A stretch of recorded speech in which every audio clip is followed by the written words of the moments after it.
Vijayawada university మంచి భవిష్యత్తు కోసం తెలుగు విద్యార్థులు ఇష్టపడే యూనివర్సిటీ. ఇప్పుడు నేనైతే స్టార్టింగ్ నుంచి ఏ ఆఫీస్కి వెళ్ళలేదు. నాకు ఏ ఆపర్చునిటీస్ వస్తున్నాయో దాంట్లో నేను సెలెక్ట్ చేసుకుంటాను నేను. అంటే అది పొగురుగా కాదు, నాకు జనరల్గా వచ్చేసి ముందు ఇంట్రోవర్ట్గా ఉండేవాడిని నేను. అంటే ఎవరి దగ్గర మాట్లాడాలంటే అక్కడ నాకు కొంచెం ఇప్పటికీ స్టిల్ ఉందా ఇంట్రోవర్ట్ ఉంది. అయితే చూడు అప్పుడు ఇంకా ఎక్కువ ఉండి ఉంటుంది. నేను అప్పుడు కలిసినప్పుడు కూడా అర్థమైపోద్ది. అంటే చూస్తుంటాను కదా, చాలా తక్కువ మాట్లాడి ఒక ప్లేస్లో ఉండిపోయి కూర్చోపోతూ ఉంటాం అలా. అవును. సో ఇనిషియల్గా అయితే అది పొగురు అనుకునే వాళ్ళు ఇండస్ట్రీలో. ఎందుకంటే ఎవరితో మాట్లాడడం, పలకరించలేకపోవడం, ఎందుకు పలకరించట్లేదు వాళ్ళని, అవును హాయ్ చెప్పకపోవడం, అది కూడా. అవును, నాకేంటంటే తెలియని వ్యక్తిని ఎలా నేను, అది నాకు కొంత జబ్బు ప్రెసెంట్ నన్ను తిట్టుకుంటారు నన్ను కూడా. అదే అది వాళ్ళు వచ్చేసి మన పొగురు అనుకుంటారు. అది యాక్చువల్లీ పొగురు కాదు అది. కానీ ఎలా పలకరించాలో మనకు తెలీదు.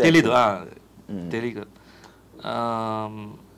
సో దాన్ని ఓవర్కమ్ చేయడానికి కొంచెం ట్రై చేశాను నేను అంతే. బట్ 100% మనకి ఏదైనా ఆపర్చునిటీస్ కావాలంటే మనమే వెళ్ళి అడగాలి. ఇట్స్ తమ్ముడు, కానీ మన వల్ల అవ్వదు. లోపల చచ్చిపోయినట్టు ఉంటుంది అసలు ఏమైనా అడగాలంటే.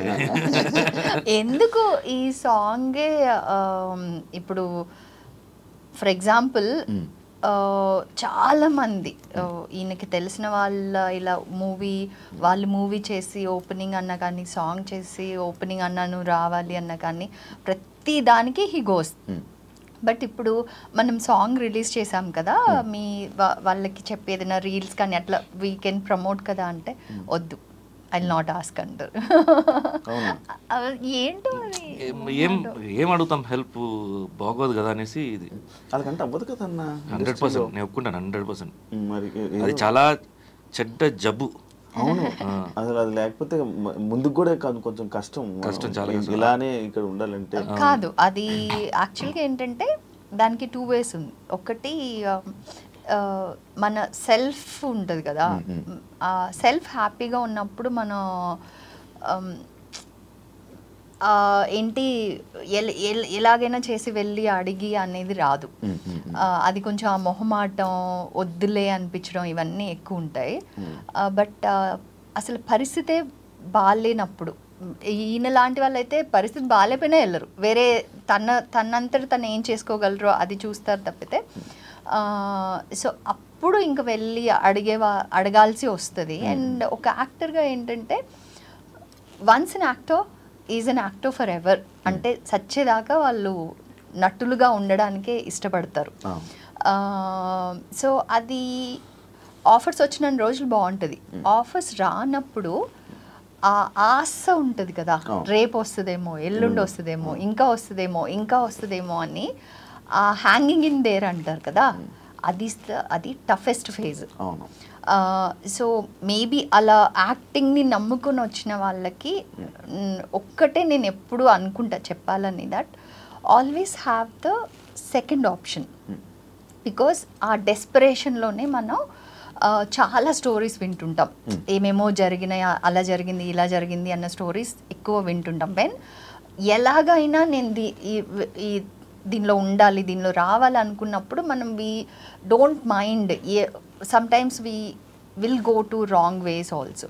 అలా కాకుండా మనకి ఎప్పుడు ఆ సెకండ్ ఆప్షన్ ఉంటుందో అప్పుడు ఇది ఒక ప్యాషన్గా యూ కెన్ ప్రోగ్రెస్. వచ్చినప్పుడు దాన్ని 100% మనం ఇచ్చి బెస్ట్గా మన టాలెంట్ ప్రూవ్ చేసుకుంటే దాని తర్వాత ఇంకా నెక్స్ట్ ఆఫర్స్ వస్తుంది. అన్నకు ఆప్షనే లేదు, ఇంకా ఒకటే ఉన్న ఆప్షన్స్ ఇండస్ట్రీ అన్న, అంతే కదన్నా.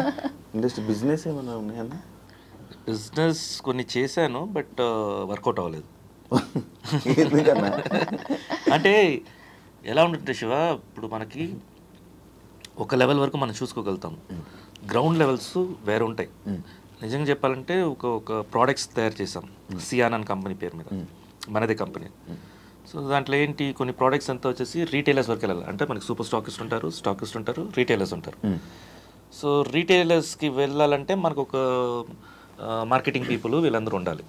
సో మన ఆఫీస్ వరకు వాళ్ళకి గైడ్స్ చేయగలుగుతాం.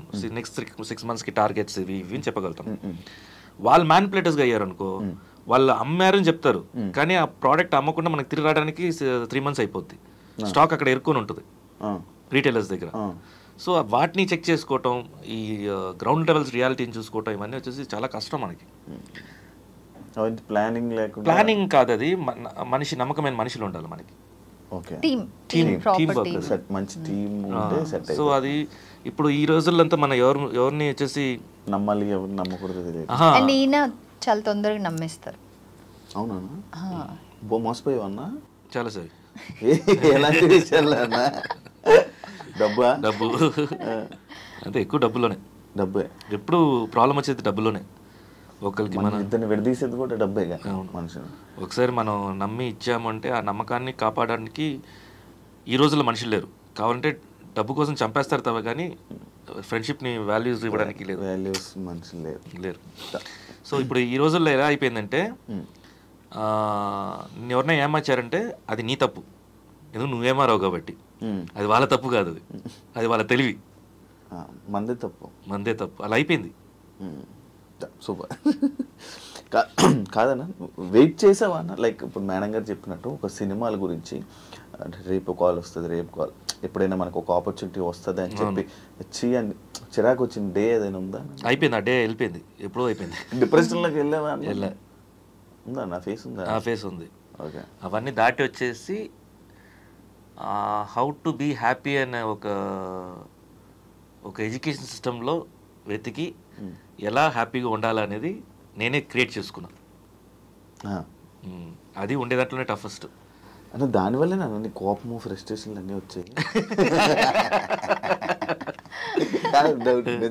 లేదు లేదు, అది వచ్చేసి పర్ఫెక్షన్ వల్ల వచ్చేవి అవి. అంటే ఫస్ట్ ఒకసారి చెప్తాను, సెకండ్ చెప్తాను, థర్డ్ టైం నాకు కోపం వస్తుంది, చిరాకు. అందుకే నేను ఒకసారి వినేసి తిరగడం అది వదలట్లేదు. అన్నది వదలలేదు, ఎప్పుడు గుర్తుండిపోయారు నాకు. అంటే చెప్పే విధానం కూడా అర్థం అమ్మ వందుకులే. సో అదేంటంటే నేను ఫస్ట్ స్టార్టింగ్లో నాన్న బిజినెస్లో ఉండేవాడిని. సో అండ్ ఇంకోటి చిన్నప్పుడు చైల్డ్హుడ్ నుంచే కోపం అనేది ఉంటుంది.